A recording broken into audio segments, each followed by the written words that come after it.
Sylvie Vartan se livre sur ses secrets intimes. Elle n'avait que 20 ans, lui, à peine plus. Deux jeunes visages de la France des années 60, baignés dans les lumières du show business et dans le parfum enivrant de la gloire. Sylvie Vartan, la blonde au sourire timide, et Johnny Hallyday, le jeune homme au regard rebelle, s'étaient trouvés, comme deux étoiles prêtes à brûler dans le même ciel. Quand j'ai rencontré Johnny, je n'étais qu'une jeune fille qui rêvait. Il m'a bouleversé. Ces mots, prononcés par Sylvie des années plus tard, résonnent comme une confession douce amère, car entre eux, dès le début, il y avait tout, la passion, la lumière, la musique, mais aussi l'ombre du destin. Leur histoire commence en 1961. À cette époque, Sylvie est déjà une chanteuse populaire, symbole d'une jeunesse moderne. Johnny, lui, est en train de devenir le phénomène national que tout le monde acclame. Quand ils apparaissent en ensemble, la presse s'enflamme. La France découvre un couple légendaire, les idoles des jeunes réunis dans une même romance. Mais derrière les sourires, derrière les séances photos et les plateaux de télévision, il y avait des moments de doute, de peur, d'incompréhension. Sylvie dira plus tard, « Vivre avec un homme comme Johnny, c'était comme vivre avec un ouragan. Il pouvait être d'une tendresse infinie et d'une violence émotionnelle tout aussi immense. Elle l'aimait profondément. Mais cet amour était souvent une épreuve. Johnny, passionné, imprévisible, brûlait la vie par les deux bouts. Les tournées, les nuits sans sommeil, les femmes, la presse, tout cela fragilisait leurs liens. Et pourtant, chaque fois qu'ils se retrouvaient sur scène, tout semblait s'effacer. Leur duo faisait rêver la France entière. Sylvie confiera. Nous étions comme deux enfants qui ne savaient pas comment aimer autrement que dans l'excès. Leur mariage en 1965 fut un événement national. Les fans criaient, pleuraient, acclamaient ce couple que tout le monde croyait indestructible. Mais ce que personne ne voyait, c'était la solitude de Sylvie derrière le rideau. Elle était devenue la femme d'une légende, mais elle avait cessé d'être simplement Sylvie. Les journalistes ne lui parlaient plus de sa musique, seulement de Johnny, et cela, peu à peu, la blessait. On ne m'écoutait plus. J'étais la femme de Johnny Hallyday, rien d'autre. Pourtant, elle l'aimait, d'un amour sincère, profond, loyal. Même quand elle souffrait, même quand il s'éloignait.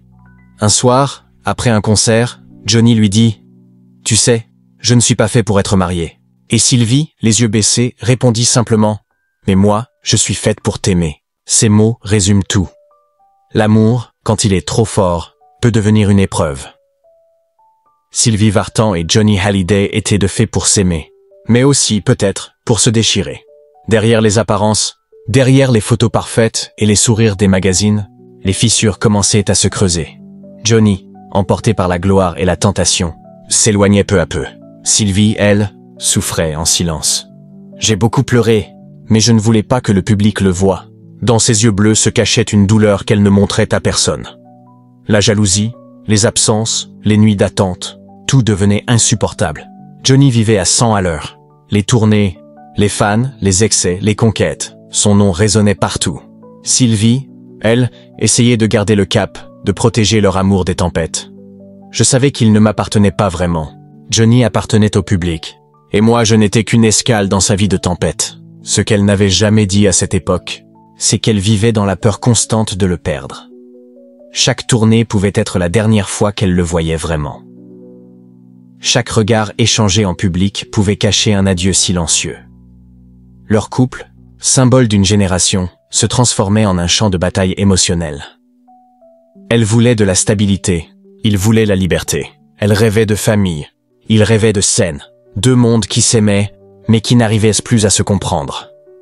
Un jour, épuisé, Sylvie lui dit « Johnny, si tu continues comme ça, tu vas te détruire. » Il la regarda un instant et répondit « C'est peut-être ce que je cherche. » Cette phrase, elle ne l'a jamais oubliée. Elle a compris, à ce moment-là, que leur amour serait aussi une forme de tragédie.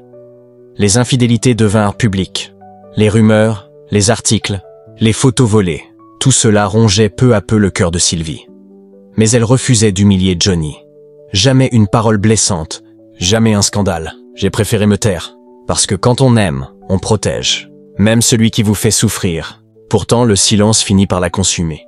Elle se renferma, chercha refuge dans la musique, dans le travail, dans le rôle de mère qu'elle espérait bientôt jouer. Mais même là, l'absence de Johnny se faisait sentir. Lorsqu'elle tomba enceinte, elle crut que tout allait changer. que la paternité apaiserait Johnny, que l'amour serait plus fort que les blessures. Mais la naissance de David, en 1966, n'a pas suffi à recoller les morceaux. Johnny était un père merveilleux quand il était là, mais il n'était presque jamais là. Sylvie se retrouvait seule, une fois encore. Entre la scène et le berceau, entre les cris du public et le silence de sa maison vide. Un soir, elle craqua. Elle prit la voiture, roula longtemps sans but, juste pour fuir cette cage dorée. Sur la route, elle se parla à elle-même. Est-ce que c'est ça, aimer? Se perdre pour l'autre? Ce soir-là, elle comprit qu'elle devait reprendre sa vie en main. Mais comment quitter celui qu'on aime encore? Comment tourner la page quand chaque chanson, chaque photo, chaque mot du public te ramène à lui? Leur séparation, quand elle arriva, fut à la fois un choc et une délivrance. La France entière fut bouleversée. Le couple mythique venait de se briser. Mais pour Sylvie, ce n'était pas une fin, c'était une renaissance douloureuse. J'ai mis des années à comprendre que l'amour ne suffit pas toujours. Il faut aussi savoir se protéger. Dans les années qui suivirent, Sylvie Vartan resta digne. Jamais elle ne parla avec haine, jamais elle ne chercha à se venger. Elle garda le respect, la tendresse, malgré les blessures. Et c'est sans doute cela, le plus grand secret de son cœur. Savoir aimer sans posséder, savoir partir sans détruire. Johnny restera toujours en moi. Il fait partie de mon histoire, de mon sang, de ma lumière et de mes ombres. Ces mots, prononcés des années plus tard, résonnent comme une prière. Après la tempête amoureuse, il restait un lien indestructible. David. Ce fils, né de leur passion, devint la raison de vivre de Sylvie. Il était le pont entre elle et Johnny, le témoin silencieux d'un amour brisé mais éternel. Quand j'ai tenu David dans mes bras pour la première fois, j'ai compris ce que voulait dire aimer sans condition. Pour elle, tout a changé ce jour-là. Fini les illusions, fini les rêves impossibles. Elle s'est jurée de donner à son fils la stabilité qu'elle n'avait pas eue auprès de Johnny.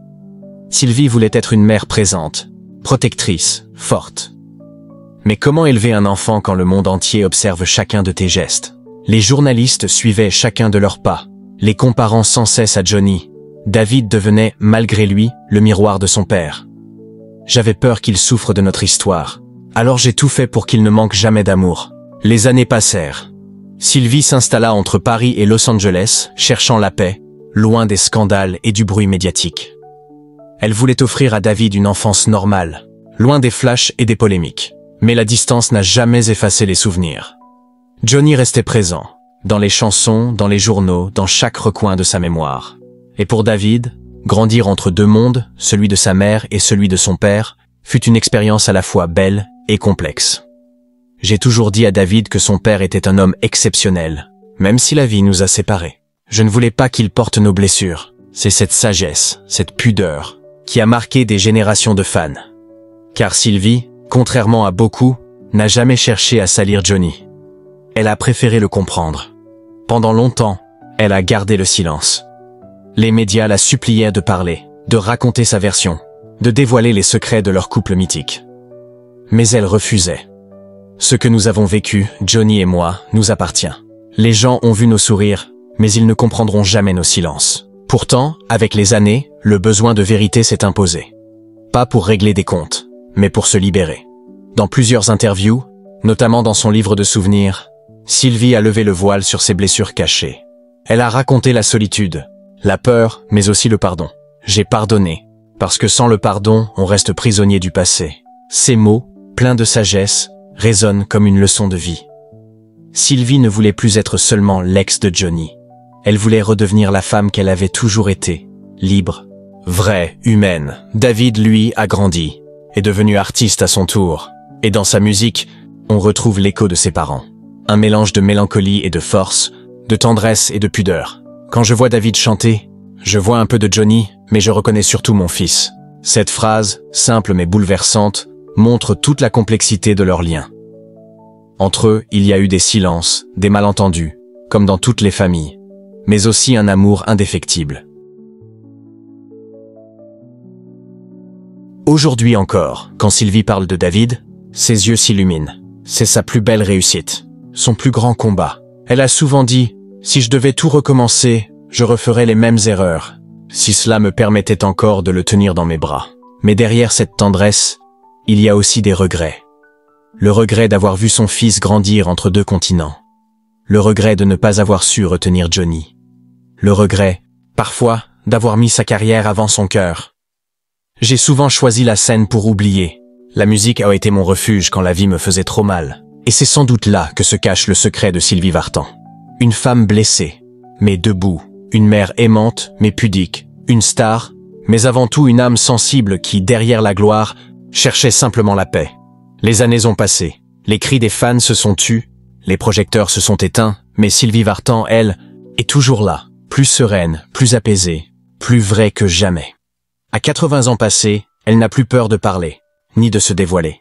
J'ai passé ma vie à aimer, à tomber, à me relever. Aujourd'hui, je veux simplement dire la vérité. C'est dans cette nouvelle lumière qu'elle s'est livrée, sans phare, sur ce qu'a été réellement son histoire avec Johnny Hallyday. Pas un conte de fées, mais une aventure humaine faite de passion, de douleur et de rédemption. La vérité derrière l'amour.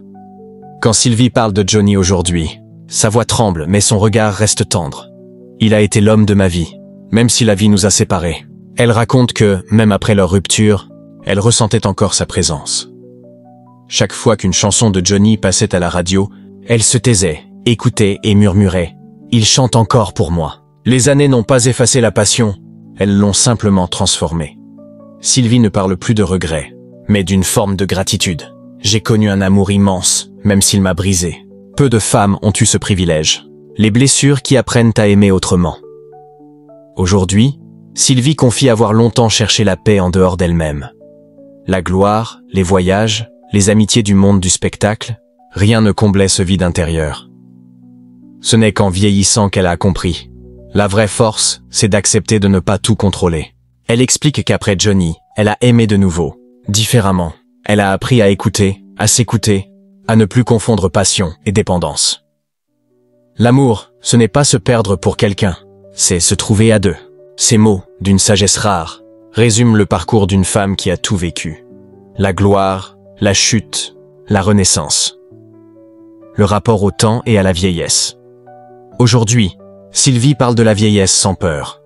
Elle la voit comme une amie fidèle, une complice silencieuse. Vieillir, c'est un privilège. Quand on a aimé, souffert, pleuré, on comprend enfin ce qui compte. Elle n'a plus besoin de prouver quoi que ce soit. Elle continue de chanter, de monter sur scène, mais pour le plaisir, non pour la gloire. Son public, fidèle depuis des décennies, la regarde comme une légende vivante, mais elle se voit simplement comme une femme qui a appris à pardonner. J'ai longtemps porté le poids du passé. Aujourd'hui, je le transforme en lumière. La dernière confidence, le pardon et la paix. Dans une interview récente, on lui a demandé « Si Johnny était encore là, que lui diriez-vous » Elle a souri, longuement, puis a répondu « Je lui dirai merci. Merci pour tout, même pour les blessures, parce qu'elles m'ont rendu plus vrai. » Ce moment, simple mais bouleversant, a touché la France entière. Sylvie Vartan venait de résumer, en une phrase, toute une vie. L'amour, pour elle, n'est plus une guerre. C'est une trace, un parfum, un souvenir qu'on garde dans le cœur sans amertume. On ne se guérit pas de certains amours. On apprend simplement à vivre avec eux. La transmission. Aujourd'hui, elle s'adresse souvent aux jeunes, à ceux qui rêvent d'amour éternel. Ne croyez pas que l'amour, c'est ce qu'on voit dans les films. L'amour, c'est ce qu'on construit quand tout s'effondre. Son message est simple. Aimer, c'est risqué. Mais c'est aussi le seul risque qui vaille la peine. Et même si la vie vous arrache ce que vous avez de plus cher, elle vous laisse toujours quelque chose. La force d'aimer encore. Je ne suis plus la femme de Johnny Hallyday. Je suis Sylvie Vartan. Et ça, c'est déjà beaucoup.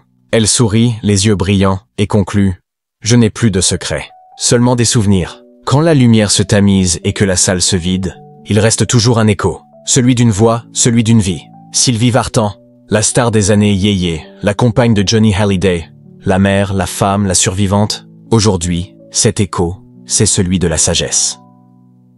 J'ai longtemps cherché l'amour parfait. Puis j'ai compris qu'il n'existe pas. Il n'y a que l'amour vrai, celui qui nous façonne. Ces mots résument tout. Derrière les paillettes, derrière les apparences, elle a vécu ce que peu de femmes osent affronter. Aimer un mythe, perdre un homme et continuer à se relever. La renaissance d'une femme libre à chaque époque de sa vie. Sylvie a su renaître. Après le tumulte, elle s'est reconstruite, lentement, sans bruit. Elle a repris la scène, a retrouvé la scène comme un refuge, un lieu où elle pouvait être simplement elle-même. Quand je chante, je me sens vivante. C'est comme si la petite fille en moi reprenait la parole. Et sur scène, le public voit encore cette même lumière. La grâce d'une femme qui ne joue plus un rôle, mais qui raconte sa vérité. Chaque chanson est devenue un morceau de sa mémoire. Une lettre d'amour adressée à la vie. Le poids des souvenirs. Dans sa maison, il y a des photos partout. Johnny, David, des amis disparus. Des moments de joie. Elle ne les regarde pas avec tristesse, mais avec tendresse. Ce sont des fragments d'éternité, dit-elle. Elle n'a jamais voulu effacer le passé. Car le passé, c'est ce qui lui a permis d'avancer. Elle le porte comme un bijou ancien, parfois lourd mais précieux. Le temps ne guérit pas tout. Il nous apprend seulement à aimer nos cicatrices. Ces cicatrices, Sylvie les porte fièrement. Elles sont la preuve qu'elle a vécu. Aimer, espérer, le message de Sylvie. Quand elle parle aux jeunes aujourd'hui, sa voix est douce, mais ferme. Elle leur dit, ne courez pas après l'amour parfait. Aimer sincèrement, c'est tout. Elle sait que beaucoup de femmes se reconnaissent en elle, celles qui ont trop donné, trop attendu, trop souffert. À celles-là, elle répète, n'ayez pas peur d'être seule. La solitude n'est pas une punition, c'est un rendez-vous avec vous-même. Ce message, simple mais universel, est devenu sa nouvelle mission. Elle ne chante plus seulement pour divertir. Elle chante pour transmettre. Le pardon comme ultime secret. Dans les dernières années, Sylvie a souvent évoqué Johnny avec une paix nouvelle. Plus de colère, plus de blessures, juste une reconnaissance profonde. J'ai cessé de juger. J'ai compris qu'il m'avait aimé à sa façon, maladroitement peut-être, mais sincèrement. Et c'est sans doute cela, le secret ultime de Sylvie Vartan. Elle a appris à aimer sans posséder, à perdre sans haïr, à se souvenir sans douleur. Le pardon, c'est la plus belle forme d'amour. Ces mots, simples mais puissants, résonnent comme un testament du cœur. L'empreinte qu'elle laisse aujourd'hui. Sylvie vit entre la France et les États-Unis, entourée des siens. Elle continue de chanter, de sourire, de parler de Johnny comme d'un vieil ami qu'elle retrouvera peut-être ailleurs. J'espère qu'un jour, là-haut, on se croisera, et qu'on se dira enfin tout ce qu'on n'a pas su se dire ici-bas. Cette phrase, pleine de poésie, bouleverse ceux qui l'écoutent. Car elle résume ce que beaucoup ressentent. La nostalgie d'un amour inachevé, mais éternel. La leçon d'une vie. Si la vie de Sylvie Vartan devait être résumée en une seule leçon, ce serait celle-ci. L'amour n'est pas une victoire. C'est un chemin parfois douloureux, mais toujours fécond. Et si elle pouvait parler à la jeune femme qu'elle était autrefois, elle lui dirait simplement « N'aie pas peur. Tout ce que tu vas vivre te servira un jour à aimer mieux. » Épilogue. La lumière s'éteint doucement. Sur la scène, il ne reste qu'elle. Une femme, une voix, une histoire. Elle chante une dernière note, la retient un instant, puis sourit. J'ai tout donné, et je n'ai rien perdu. Le public se lève, ému. Sylvie Vartan s'incline. Et dans ce geste simple, tout est dit. La douleur, la force, le pardon et la paix.